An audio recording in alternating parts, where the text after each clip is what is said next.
Ka-Airsoft, good day mga ka-Bigman. Big man, rolling tayo in 5, 4, 3, 2, 1.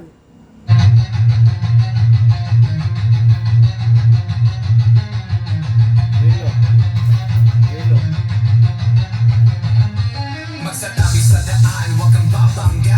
Papasok si Big Man, may dala na banda. Minsan siniraan, pero di pinansin. Toxic vibes, bro, di yan sa amin. Nagka-problema, bumangon pa rin. Laban lang ka, hindi lang saglit. Dito sa Big Man, solid ang galawan. Tunay na negosyo, hindi lang yabangan. Customer namin laging satisfied. Airsoft gear, legit certified. Service ay tunay, hindi panay post. Kahit saan ka magpunta, kami ang host. Big Man, walang katulad. Gamit ay legit, laging panalo pag sukat. Sniper o pistol, lahat ay fire. Kami ang top airsoft provider. Big Man, walang katulad. Gamit ay legit, laging pagkaman binibidya. Laging may bago, laging legit.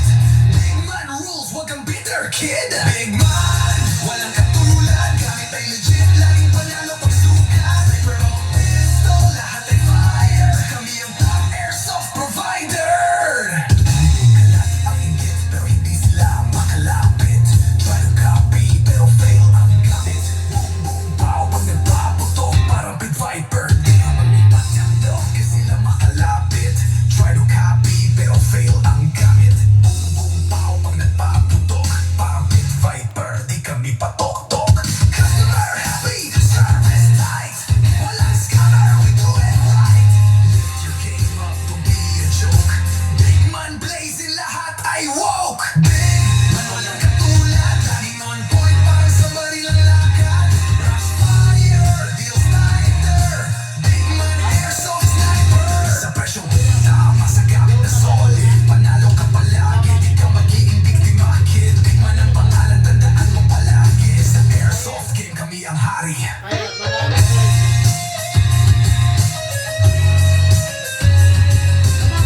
Big Man, di mo kayang tapatan. Walang kaya-kaya, panalo palagi. Kaya sa Big Man, siguradong real ka bossin.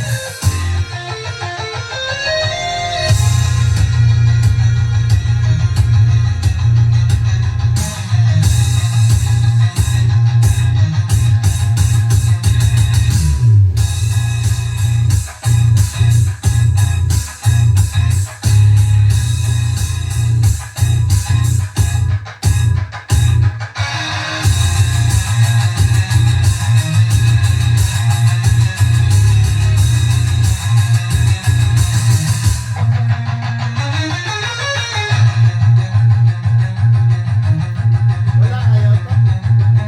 Big Man, mukha yang tapatan. Walang gaya-gaya, panalo palagi. Kaya sa Big Man, siguradong real ka, Lipat mo ng bossing. internet.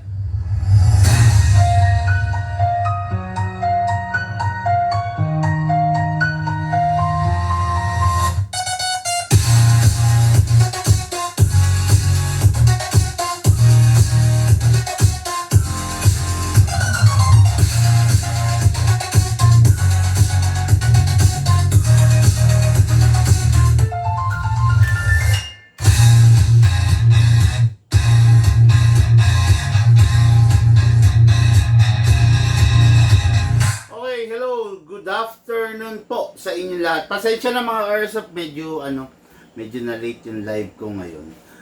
Dapat kanina pa to, kaya lang meron po tayong inasikaso kanina na nag-walk-in na ating Airsoft na walang booking. Okay? Malayo kasi pinanggalingan niya. Biruin mo from anong Laguna to? Ano yung pagkatapos ng Pansol? Hindi. Los Baños. Los Baños, Laguna. Dire-diretso rito sa atin. Malayo-layo. Kaya, kahit wala siyang booking, no choice tayo. Kailangan nating i-grant. Wala, search mo nga. Search mo. I-grant, no? Yung order natin kay Airsoft. Okay? So, ngayon, review and unbox tayo ng unit ng ating mga Airsoft. Okay? Pakibilis. Hindi ko alam yung info eh. Okay? Ayan, tapos, kung mapapansin nyo na meron tayong holster, yung plano ko na magbigay ng holster sa ating mga ka-airsoft, okay? Plano ko na gawing freebies yung holster, and that is why meron mga holster dito, no? Kung mag-go-go, kung gugustuhin ng mga ating mga ka-airsoft, kung mas gusto nila yung holster kaysa bag, or both, may bag na may holster pa, go-go natin yan, okay? Sige, okay na, takbo ka na. Okay na, i-go-go natin yan. Katulad nito mga ka-airsoft, this is a 1911. Ayan, makikita nyo, no? May holster na siya nakasama. Actually, hard polymer tong holster na to, okay? Maganda siya, napakaganda. Quick, siya, oh. Hindi siya quick draw holster, no? Pero, ganda pa rin siya, di ba? Ayan. Okay? Safety, oh. Ayan, kita nyo. Ito kasi, nilalagay ito sa waistline. Sa belt, no? Oh, okay, di ba? Napakasarap, napakaganda nitong holster na to. It is because secure yung unit mo. Then, tignan nyo yung magazine niya. Okay, yan, magazine. Ayan. Dahil nagdatingan itong mga stock natin ng holster, so, itong unang client natin, bibigyan ko ng ganitong free. Oh, di ba? Di ba naman? So, this is a 1911 FPJ ang probinsyano para sa ating classic na ka-airsoft na talaga namang avid fan ng Big Man, si Sir going Lingayen, Pangasinan, okay, si Sir Gerardo going Lingayen, Pangasinan, si Sir Gerardo Calapan. Hello bossing, hello sa'yo.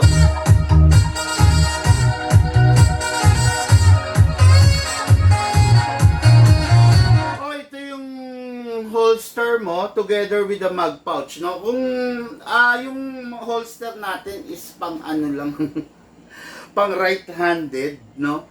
Tignan natin kung magkakaroon tayong holster na pang left-handed, no? Pero ayan, holster, then the magazine pouch, napakaganda naman, di ba? Tingnan nyo, yung magazine pouch natin, eksaktong-eksakto yung magazine ng ating ka-airsoft, di ba? Adjust lang natin. Parang medyo masikip kasi, no? Ayan. Itong magazine pouch natin, na-adjust to mga ka-airsoft, ha? Huwag kayong mag-alala kasi, pero hindi ko lang alam kung fit din to sa mga bere-bereta. Pero, na-adjust to. Naluluwagan. Depende sa'yo, eh. Ayan. O, yun, oh. Yun, ang ganda na, oh. Tingnan nyo, ha. Magazine pouch, oh. Dapat ganyan. Yan, parehas sila ng orientation. Yan, normally yan, nandito yan. Dito nakalagay yan, no? So, kung gusto mong maglaro, pwede na to. Magagamit mo na. Okay, so, itong unit mo, bibigay ko sa iyo as free. Pangalan ulit, Gerardo Calapan of Lingayen, Pangasinan. Ito po yung unit mo. Bibigyan kita ng free na tactical bag pa rin. At saka bala. Plus, bigay ko sa iyo yung free tong holster. Oh, ganda, no? Actually, meron rin tayong leg holster na pwedeng eksaktong-eksakto sa mga player natin na naglalaro sa shooting range. Oh, yan, di ba? Ito, pwede rin to sa shooting range. Yan. Mamaya, papakita ko rin sa inyo, ha, para makita nyo ng malapitan. Okay? Then, another unit natin, no? Another unit going San Nicolas, Ilocos Norte. Okay, going San Nicolas, Ilocos Norte, Aldwin Cruz. Yun lang, Aldwin Cruz. Hello, bossing. Ito yung unit mo, the M92 Beretta Taiwan, the Silver Edition. Meron tayong black edition nito ng M92 Beretta, pero yung kinuha ng bossing natin, medyo masikip kasi bago, eh. Is the Beretta. Ganun pa rin, bibigyan ko ng frame holster. Again, yung itong frame holster, sa mga selected ka-airsoft lang natin to. Hindi lahat bibigyan natin ito. Sa mga selected ka-airsoft, yung mga ka-airsoft talaga na talagang avid fan. Pagpasensyahan nyo na kasi limited lang talaga to, no? Syempre, may kamahalan kasi ito. Tatandaan nyo, hindi mura tong holster, ha? Pero, I'm willing na ibigay sa inyo as freebies, no? May holster ka na, may bag ka pa, di ba? Pag naglalaro ka, hindi mo kailangang ilapag yung unit mo. Okay? Ano ba yung mga advantage and disadvantage ng unit pag inilalapag? Siyempre, pag inilalapag mo yung unit mo dyan, pwedeng galawin, pwedeng dikutin ng mga bata, di ba? Pero siyempre, pag hindi siya nakalapag, pag naka-holster siya, ano ba? Okay? Pag naka-holster siya, then nandito yung unit mo, hindi magagalaw, hindi malilikot, di ba? So, ibig sabihin, malayo sa aksidente ang mga anak natin, ang mga kids natin. Okay? So, yung unit natin, paano natin luluwagan to? Sandali lang mga Ursa. Okay. Wala ako nakikitang luwagan, so, tendency, medyo masikip siya. Pero hindi ko alam, pero masikip siya kasi bago, no? Ang gusto ko lang kasi sana medyo maluwagan, pero wala kasing luwagan eh. Hindi katulad sa 1911 meron, no? Pero anyway, okay. Anyway, unit natin ka Airsoft, Aldwin Cruz of San Nicolas, Ilocos, no? Okay, sabi, Sir Dan, sabi ni Alan Villaris. Thank you, Sir Alan Villaris. Sir Big Man, ano yun? Meron po ba kayo second hand dyan na pinagbibili po? Okay na, okay po. Sir Dexter Yaco, ito lang bossing, meron lang akong ipapayo sa'yo Sagutin mo lang yung tanong ko Sir Dexter Yaco, sagutin mo yung tanong ko boss para maiway natin ng gusto yan Okay. Sagutin mo yung tanong ko Isa ka bang padre de pamilya? Ayan, sagutin mo bossing. Sana mabilis ka sumagot para mai-address ko ng maayos tong tanong ko. Number one na tanong ko, isa ka bang padre de pamilya? Number 2 na question ko, isa ka bang matino na padre de pamilya? Okay. Pakisagot lang yung una kong tanong, pakisagot yung pangalawa kong tanong, Isa ka bang padre de pamilya? Isa ka bang matinong padre de pamilya? Dalawa yung tanong ko, bossing. Pakisagot po para ma-i-address natin ng gusto yung tinatanong mo, okay? So, 1911, Beretta. Parehas matanda. Nagkatagpo, parehas, no? Parehas na ginisto ng ating ka-airsoft. What is good and special about the 1911? Dito muna tayo sa 1911. Labas natin. Okay. The 1911 is isa sa mga pioneer. Isa sa mga matandang baril. Isa sa mga sinaunang baril. Okay? Kung mapapansin ninyo, ang 1911, most of the 1911 are called a classic pistol. Bakit classic pistol? Kasi sila yung mga nauna. Okay? Wala sila nung mga technology na meron yung mga pistol ngayon. 'Di ba? Pag kasi modern na, hindi na siya classic. Pag modern na, hindi na siya 1911. Bagkos, kung tawagin natin yan ay 2011. Okay? Sabi, yes. Sagot niya dun sa una kong tanong, isa ka bang padre de pamilya? Yes. Pangalawa dun sa tanong ko na isa ka bang matinong padre de pamilya? Yes po, sabi niya. Okay, bossing, ganito Isa kang padre de pamilya, sabi mo. Isa kang matinong padre de pamilya. Ibig sabihin, ikaw yung nagpro-provide ng pangangailangan ng mga anak mo. Okay? Minsan, dahil sa padre de pamilya ka, dumarating sa punto na isinasantabi mo yung kagustuhan mong pangsarili mo para ma-provide yung kagustuhan at pangangailangan at pangkain at pang-tuition ng mga anak mo. Tama ako? Okay. Dahil matino ka di ba? Pino-provide mo yun. Ngayon, bossing, ganito minsan ka lang sa buhay mo bibili ng baril. Okay? Hindi araw-araw afford mo at kaya mong bumili ng baril. Yung minsang pagbili mo, medyo kalugdan mo naman yung sarili mo. 'Di ba? bumili ka ng maayos, bumili ka ng maganda.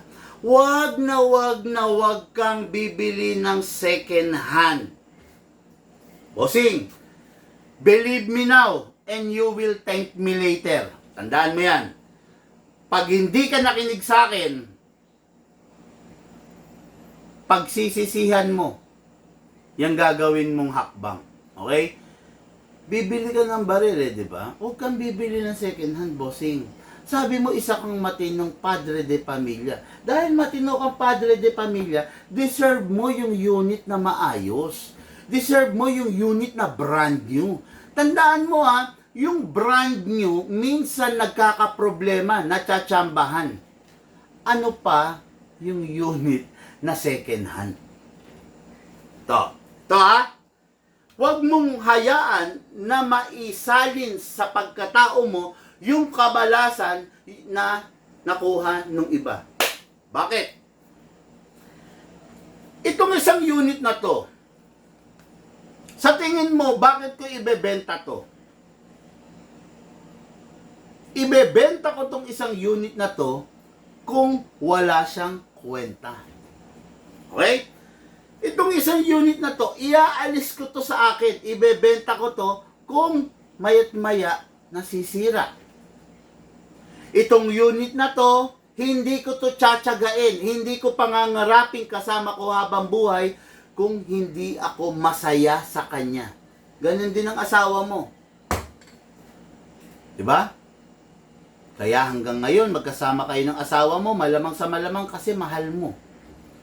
Kaya kasama mo yung asawa mo kasi malamang sa malamang lahat ng mga imperfection niya, mahal mo. Kaya hanggang ngayon, magkasama kayo ng asawa mo kasi compatible kayo. Diba? Kung yung asawa mo, hindi mo compatible, hindi mo siya papangaraping kasamahin habang buhay. Maghihiwalay kayo. Ganon din sa baril. Bakit nagkakaroon ng mga second hand na ayaw na nung first owner? Kasi yung unit na nakuha nila pangit, yung unit na nakuha nila patapon, yung unit na nakuha nila hindi sila compatible. Ngayon, hahayaan mo na yung unit na malas, na yung unit na sirain, na yung unit na mawalang kwenta, yun ang mapupunta sa'yo kasi naghahanap ka ng second hand.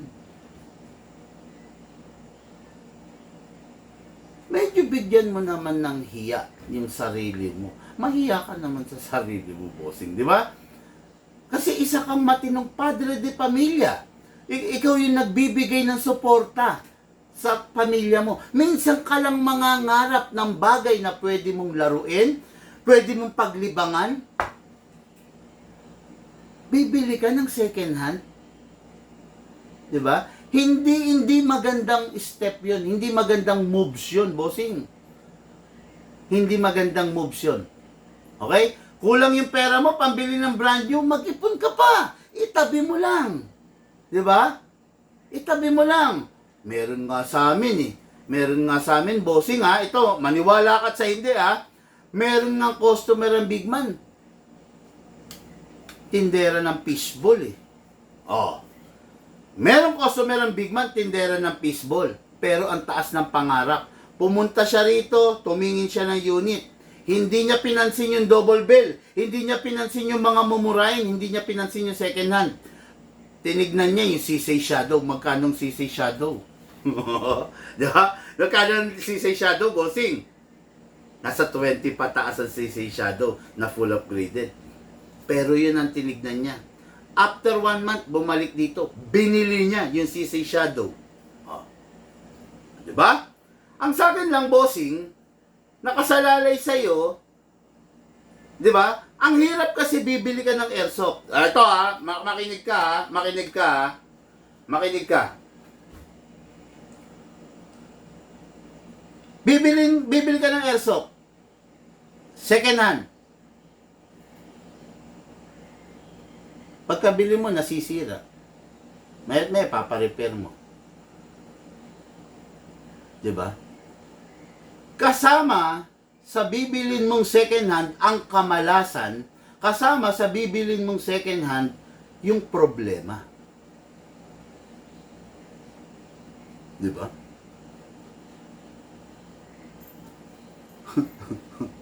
Diba?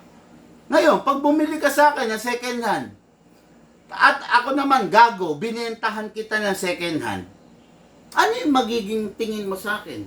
Ano yung magiging impression mo sa akin? Ano yung magiging impression mo kay Big Man? Magiging impression mo sa akin, manloloko ko dahil binentahan kita ng bagay na hindi tumagal. Parang kasalanan ko pa kung bakit naging pangit ang paningin mo sa akin. Pero ang totoo, kaya naging pangit ang paningin mo sa akin kasi dun sa desisyon mo na bumili ng unit na second hand. Yung second hand, kaya naging second hand dyan kasi galing na yan sa ibang may-ari. Kaya binenta ng may-ari yan kasi hindi siya nag-e-enjoy dun sa unit niya. Tapos, hahayaan mong manahin mo yung kamalasan, yung kapalpakan ng unit niya. Huwag, bossing. Sabi mo, isa kang matinong padre de pamilya. Nagpro-provide ka ng pangangailangan ng anak mo. Minsan ka lang mangangailangan ng panglibangan. Bibili ka pa second hand. Bibili ka pa mumurahin. Bossing, isa lang ang mapapayo ko sa'yo. Bumili ka ng maayos. Kulang pera mo, mag-lay away installment ka. Okay? Ganyan. Para magka-airsoft ka ng maganda, ng matino. Mag-lay away installment ka. Meron kami nun. No? Pero wag mong papangarapin yung second hand. Kung isa kang padre de pamilya na matino, bigyan mo naman ng awa. Bigyan mo ng kahihiyan yung sarili mo. Sa akin, bossing, huwag kang magagalit, no? Real talk lang po ito. Ayaw ko na nadedehado yung mga tulad mo, yung mga taong tulad mo, na lumalaban ng patas, padre de pamilya, bumubuhay ng anak, bumubuhay ng asawa, ginagapang niya yung pamilya niya sa hirap ng buhay. Tapos, bibili ka, unit, second hand, pagkabili mo, magagamit mo, tapos kinabukasan, sira.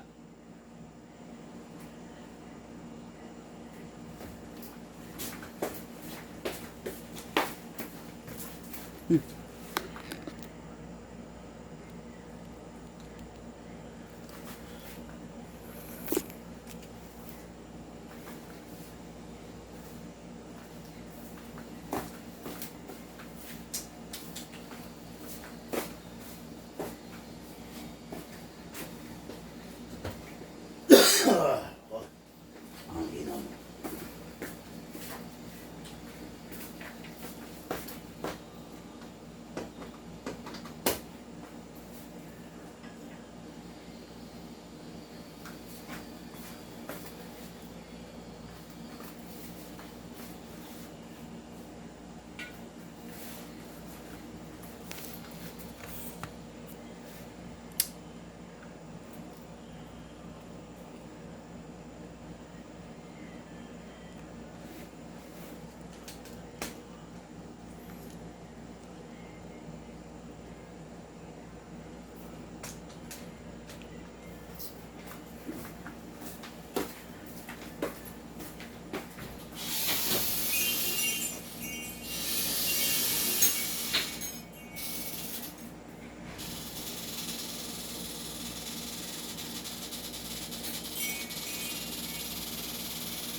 Peace.